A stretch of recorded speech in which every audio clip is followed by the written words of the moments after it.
Pues ya estamos aquí en el foro para nuestro análisis en perspectiva. Recuerde que estamos hablando el día de hoy de la reforma energética y quizá, Eduardo, lo primero que hay que hacer es entender de qué se trata. Porque cuando hablamos de reforma energética, como que es un contenedor con muchos elementos. Claro. ¿De qué hablamos? Sí, yo creo que podría decirse que el origen de la reforma energética en México parte de una descripción previa de dónde estábamos parados en este tema. Hay un diagnóstico acerca de tres restricciones básicas, una financiera, una comercial y una constitucional. La financiera alude o aludía fundamentalmente a partir de que Pemex tenía imposibilidad financiera para realizar todo el desarrollo de la industria petrolera nacional debido a que en relación a su presupuesto y los requerimientos de financiamiento para ese despliegue potencial, pues había un déficit aproximadamente de 33,000 millones de dólares año a año. Okay. El comercio daba cifras también deficitarias en relación a las importaciones crecientes de gas natural, gasolinas, diésel y también petroquímicos. Entonces se decía, bueno, hay que hacer algo para mejorar la balanza comercial del país en materia energética. Y el constitucional, dado que establecía que solamente Pemex y Comisión Federal de Electricidad deberían de ser los únicos que aprovecharan los recursos de subsuelo y la generación consecuente y posterior de energía eléctrica. Entonces, una vez removido el ingrediente constitucional, que es lo de la reforma energética, es fundamentalmente la remoción de esta llamada restricción constitucional, se pretende crear unas condiciones favorables para el financiamiento y la mejor comercialización internacional. Me parece bien interesante el planteamiento, es decir, nos ayudas a entender cuál es el contexto que explica las causas de la reforma y nos dices que lo que hemos hecho hasta el día de hoy es entrarle a la parte del cambio constitucional. Así es. Quizá, Guillermo, vale la pena decir qué cambió en la Constitución. Es decir, si nos ayudas a entender, bueno, desde el punto de vista de la restricción constitucional, se abrieron las compuertas, si lo digo metafóricamente, ¿en qué sentido? ¿Qué cambió en la Constitución, Guillermo? Pues es un cambio radical, ¿no? CFE, por ejemplo, tenía las labores de planeador central del sistema, era el único que podía, ahora sí que en un momento dado, poner generación en México y venderla al usuario final. Teníamos las restricciones en un momento dado también en que lo único que podía hacer CFE en ese entonces, previo a la reforma, era la producción de energía eléctrica, no podíamos hacer nada en hidrocarburos. Entonces, todas estas modificaciones a la Constitución crean un panorama ahora para CFE en particular mucho más amplio. O sea, tú dirías, la Comisión Federal de Electricidad ganó facultades, se fortaleció, o sea, esta es una reforma que inclina la balanza de atribuciones en esa dirección. Sí, sin duda alguna. Por ejemplo, en el gas natural, pues CFE dependía y siempre ha dependido de un solo suministrador. Ahora lo que tiene CFE tiene la facultad de hacer comercialización, no solo para su propio consumo de gas natural, sino inclusive para comercializar a terceros. Esto pues, ahora empieza a crear competencia, ¿no? Crea competencia con los dos jugadores monopólicos de facto, ¿no? Estaba Pemex, ahora está CFE y seguramente tendremos a muchos más porque entre Pemex y CFE se meterán muchos más al negocio de la comercialización del gas natural. En la parte, por ejemplo, de generación era una actividad restringida al Estado, ahora CFE tendrá que competir para la construcción, operación y mantenimiento de las nuevas plantas de generación.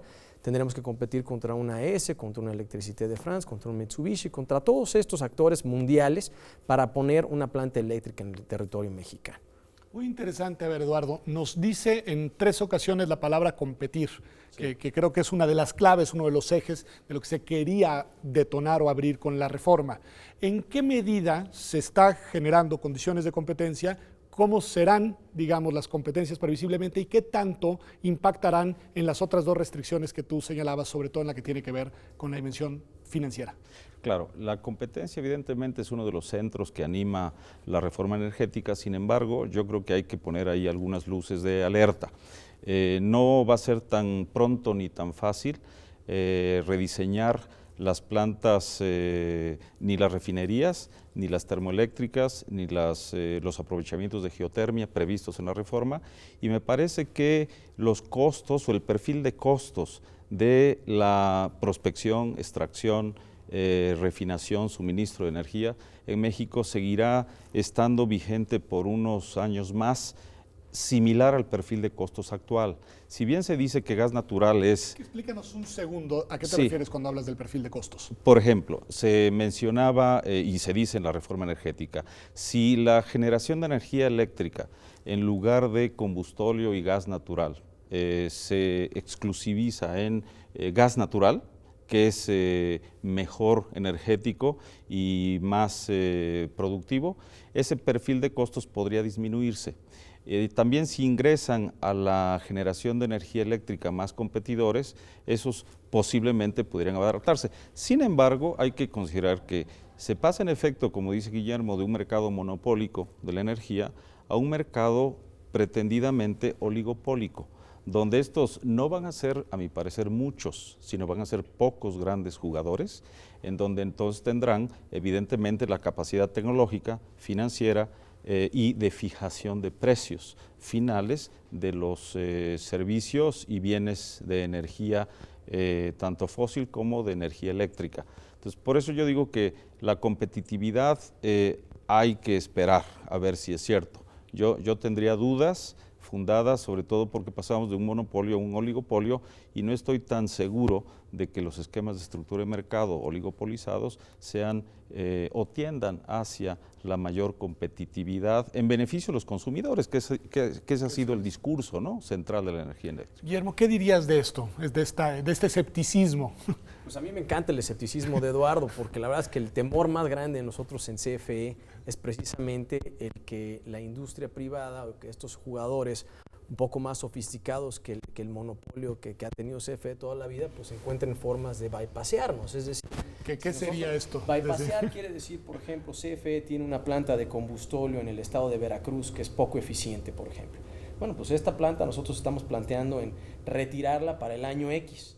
Pero bueno, pues posiblemente ese retiro para el año X sea precipitado en un momento dado por algún privado que diga, oye, pues mira, esta planta CFE está planteando sacarla del despacho hasta el 2025, pero si ya hay gas natural y yo puedo traer una planta de 44 megas, 80 o 120 o lo que sea, pues le puedo empezar a volar parte de los clientes a CFE a través del despacho, okay, de manera anticipada. ¿Por qué? Porque la planta de CFE tiene 54,000 megawatts de capacidad instalada.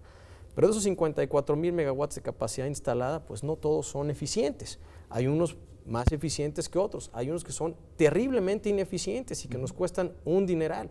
Entonces, a mí me parece que la reforma energética lo que hace es permitir que esas ineficiencias sean sustituidas por la industria privada en un momento dado y por actores nuevos en este mercado.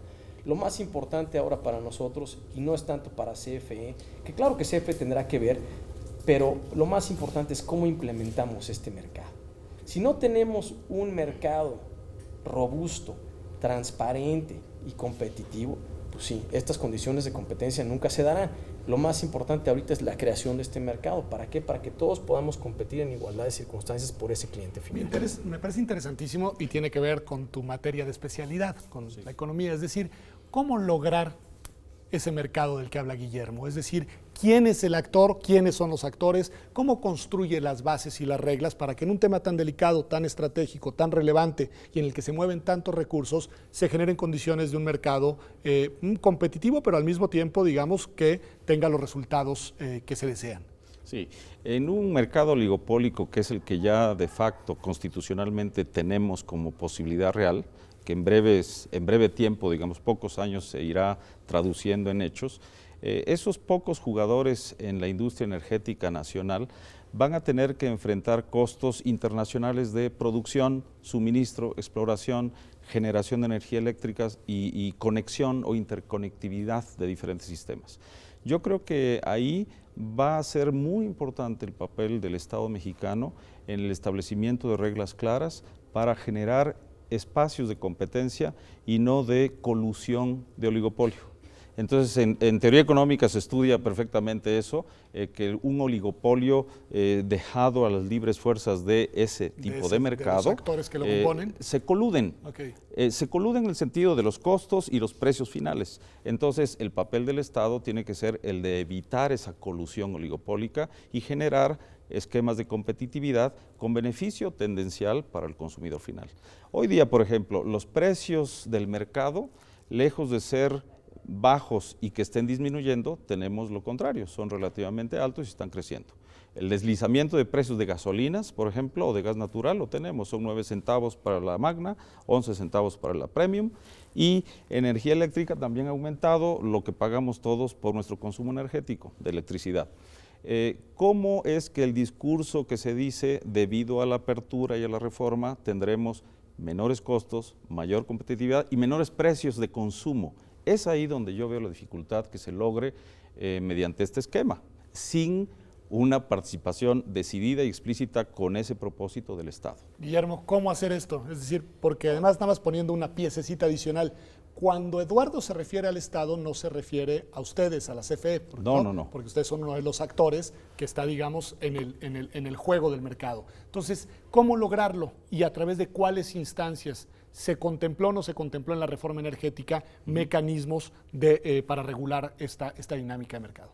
Es excelente ahora sí que la pregunta y la consternación en cuanto al tema, ¿no? Un poquito de escepticismo en qué puede hacer el Estado en un momento dado para asegurar que se den estas situaciones de competencia, ¿no?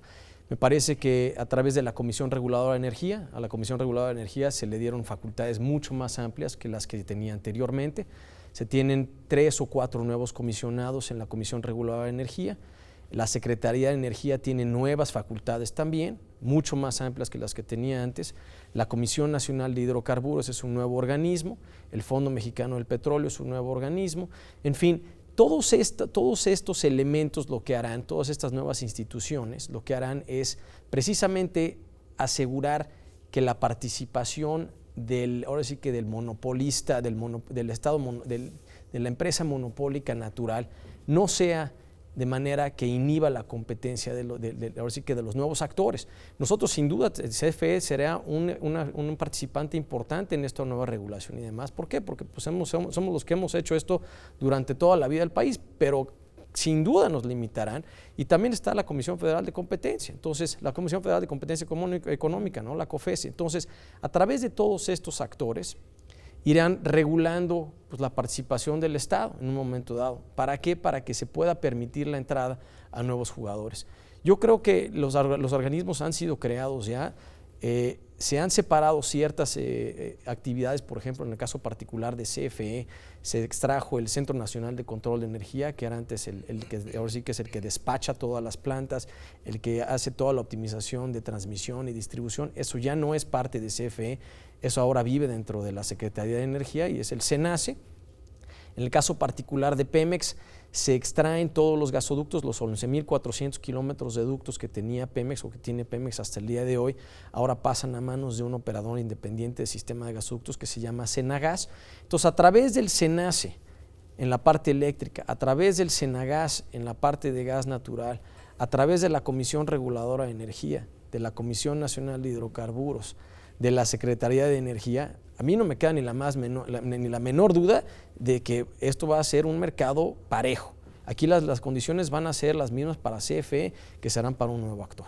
Es muy interesante porque al final lo que nos plantea, y te lo agradezco mucho, Guillermo, es una especie de descripción de una constelación de instituciones para este sector energético muy compleja, Eduardo, muy compleja.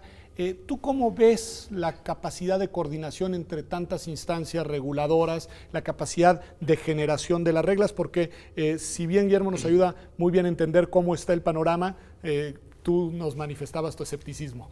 Sí, evidentemente las pulsiones del nuevo mercado que se está construyendo, el mercado de energía fósil y de energía eléctrica, van a estar expresadas por, insisto en el tema, por los costos oligopólicos de los jugadores. Exactamente. Y por supuesto que Senagas, Senace, Fondo Mexicano de Petróleo, Comisión Nacional de Hidrocarburos, todas estas instituciones que se crean, algunas se rediseñan institucionalmente, otras se crean ex profeso, deberán de jugar un papel muy importante para mejor regular el mercado y tratar de conseguir gradualmente disminuir esas restricciones financieras y de comercio exterior que se tenían o se tienen todavía en el sector energético. Sin embargo, yo creo que sí cabe la cautela y mantener la alerta presente, sobre todo desde instancias universitarias, para desear que a todos nos vaya bien y desear que funcionen esas instituciones como deben de funcionar.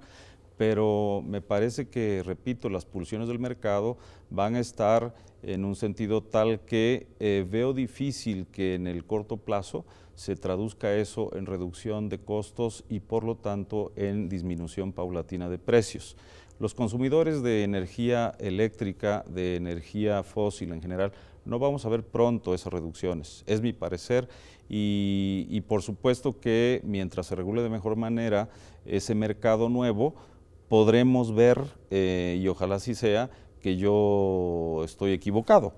Pero las evidencias que yo tengo a la mano, que son las que ya mencioné hace un momentito, estamos todavía hoy en una situación donde aumentan los precios lejos de disminuir. El perfil de costos no se va a cambiar de un año a otro, sino eso va a ser de varios años.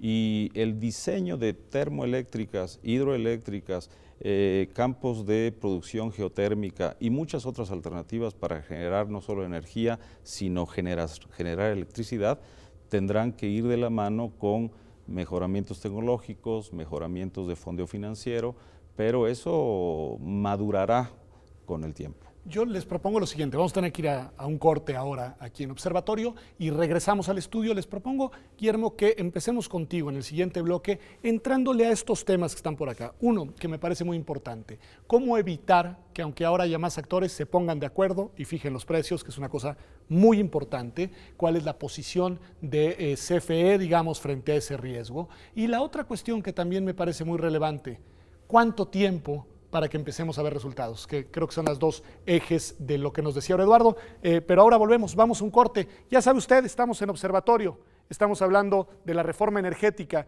un tema técnicamente complejo, pero políticamente relevante, y quizá, nos lo decía desde el inicio del programa nuestro estudiante el día de hoy, Leonardo, una de las reformas más importantes del actual sexenio. Volvemos en unos minutos aquí a Observatorio, quédese con nosotros.